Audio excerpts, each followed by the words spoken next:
በአዲስ አበባ ከተማ አስተዳደር ፕላንና ልማት ቢሮ የኮሚኒኬሽን ጉዳዮች ዳይሬክቶሬትና የአቃቂ ቃሊቲ ክፍለ ከተማ ፕላንና ልማት ጽሕፈት ቤት ማህበራዊ ሚዲያ ለከተማ ፕላን ህግጋት ተግባራዊነት ጥራት ላለው የፕላን መረጃ ተደራሽነት በሚል መሪ ሀሳብ ለማህበራዊ ሚዲያ አንቂዎች የግንዛቤ ማስጨበጫ ስልጠና ሰጥቷል።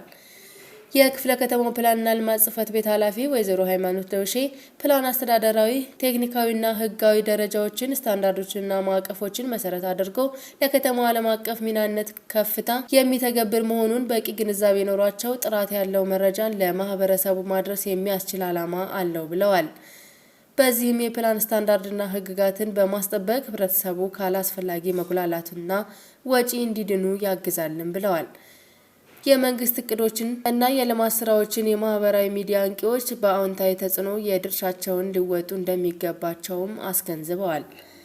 የአዲስ አበባ ከተማ አስተዳደር ፕላንና ልማት ቢሮ የኮሚኒኬሽን ጉዳዮች ዳይሬክተር አቶ ተስፋዬ ንጉሴ በበኩላቸው በከተማ ከጊዜ ወደ ጊዜ እየተመዘገበ ያለውን እድገት በተግባቦት ስራዎች በማስደገፍ ወጥ የሆኑ የፕላን ትግበራ ስኬት መረጃዎች የማህበራዊ ሚዲያ አካላት በመስጠት ረገድ ትልቅ ሚና ስለሚጫወቱ የጋራ ዓላማ ይዘው እንዲሰሩ ስልጠናው አስፈላጊ ነው ብለዋል።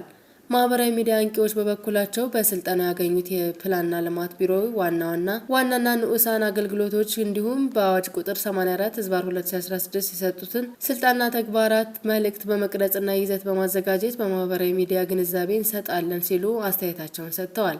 በመጨረሻም የጽሕፈት ቤት ኃላፊዋ ወይዘሮ ሃይማኖት ደውሼ ከተማዋ የምትመራበት መዋቅራዊ ፕላን ክፍሎች የመሬት አጠቃቀም፣ የመንገድ መርበብ፣ ህንፃ ከፍታ፣ ማጠቃለያ ሰነድ፣ ሙያዊ ልምዶችና ስታንዳርዶች በአንድነትና በተደጋጋፊነት ስራ ላይ መዋልና ጥሰት ሲኖር ጥቆማ መስጠት የቀጣይ ባህል ልናደርገው የሚገባ ጉዳይ ነው ብለዋል። ዜናውን ያቀረብኩት ፍሬህይወት ኩቹ ነኝ። ጤና ይስጥልኝ።